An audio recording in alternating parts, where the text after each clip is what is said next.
Les 9 choses que vous devez savoir sur la Coupe du Monde 2022. La compétition de football la plus prestigieuse au monde, la Coupe du Monde de la FIFA, se déroule au Moyen-Orient pour la première fois de l'histoire. Mais vous savez, il y a beaucoup de choses qui font de la Coupe du Monde 2022 l'une des plus uniques de l'histoire du football. Examinons de près certains des faits les plus intéressants sur cette Coupe du Monde, qui la rendent si spéciale en tout point. Partagez vos idées avec nous dans les commentaires ci-dessous. N'oubliez pas de liker et vous abonner à la chaîne. Numéro 1. L'édition 2022 de la compétition sera la première Coupe du Monde hivernale dans l'hémisphère nord. Initialement, la Coupe du Monde se déroulait généralement en été dans l'hémisphère sud, car c'est à cette période que la région connaît des conditions hivernales. Cependant, les choses se corsent lorsqu'il s'agit du Qatar. Situé au Moyen-Orient, le Qatar connaît des températures extrêmement élevées qui peuvent atteindre 50 degrés. Dans de telles conditions, l'organisation était presque impossible. C'est pourquoi, pour surmonter les défis posés par les conditions climatiques au Qatar, la Coupe du Monde de la FIFA a été déplacée de son habituel créneau estival à l'hiver. Cette décision en a fait la première Coupe du Monde hivernale dans l'hémisphère nord. Numéro 2. La Coupe du Monde la plus chère. Un autre fait intéressant concernant la Coupe du Monde 2022 au Qatar est le montant que le pays hôte a dépensé en préparation de cet événement. Selon les estimations, le Qatar a dépensé 200 milliards de dollars américains pour des projets d'infrastructures comprenant la construction de stades, de routes, d'hôtels, etc. Cela fera de cette Coupe du Monde la plus chère de l'histoire. Numéro 3. Le plus petit nombre de stades pour accueillir la Coupe du Monde depuis plus de 40 ans. Seuls 8 stades ont été préparés par le Qatar pour accueillir la Coupe du Monde. Sur les 8 sites sélectionnés pour accueillir le tournoi, un seul a été entièrement rénové, tandis que les 7 autres ont été construits à partir de zéro. Plus tôt, en 1978, l'Argentine a été le premier pays à accueillir une Coupe du Monde avec seulement 6 stades, 2 de moins que le Qatar.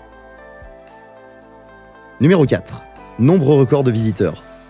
Comme prévu, la Coupe du Monde 2022 au Qatar recevra probablement un nombre de records de visiteurs d'ici la fin du tournoi. La raison de ce phénomène est simple à comprendre. Étant l'un des meilleurs pays du Moyen-Orient, le Qatar est également situé en plein centre du monde et à proximité de la plupart des zones du monde. Il est intéressant de noter que Qatar Airways et l'aéroport international de Hamad vont s'associer pour attirer un nombre record de visiteurs dans le pays. On estime à 1300 le nombre de vols à destination du Qatar chaque jour pendant tout le tournoi.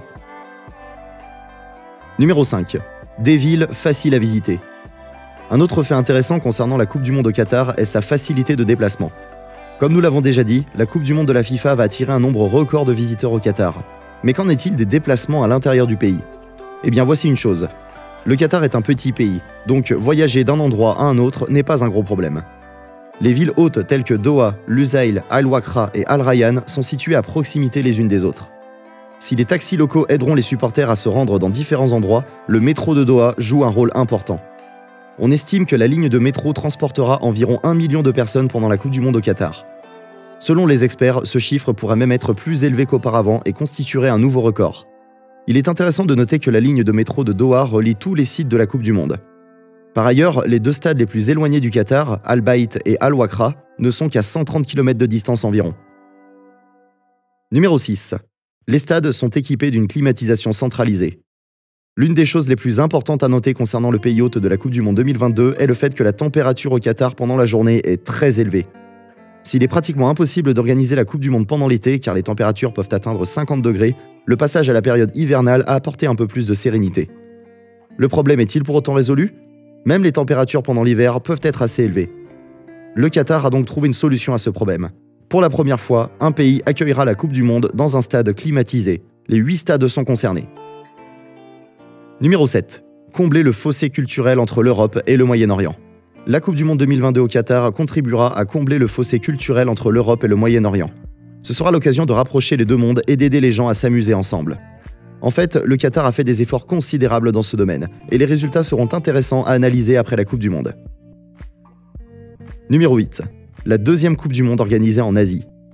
Non seulement le Qatar sera le premier pays du Moyen-Orient à accueillir la Coupe du Monde, mais ce sera également la deuxième fois que la prestigieuse compétition se déroulera en Asie. La première fois a eu lieu en 2002, lorsque le Japon et la Corée du Sud ont co-organisé un événement de la FIFA pour la première fois en Asie. Numéro 9. L'hospitalité qui attend les supporters. Avez-vous déjà entendu parler de l'hospitalité qatari? Ce pays est très connu pour sa généreuse hospitalité et continue d'impressionner les voyageurs. Chaque hôtel, parc public ou même centre commercial du Qatar a été conçu dans un souci de confort et de commodité. En ce qui concerne la Coupe du Monde 2022, les supporters bénéficieront d'une hospitalité très généreuse dès le coup d'envoi du tournoi. Souhaitez-vous regarder la Coupe du Monde en direct au Qatar? Partagez vos idées avec nous dans les commentaires ci-dessous. N'oubliez pas de liker et de vous abonner à la chaîne.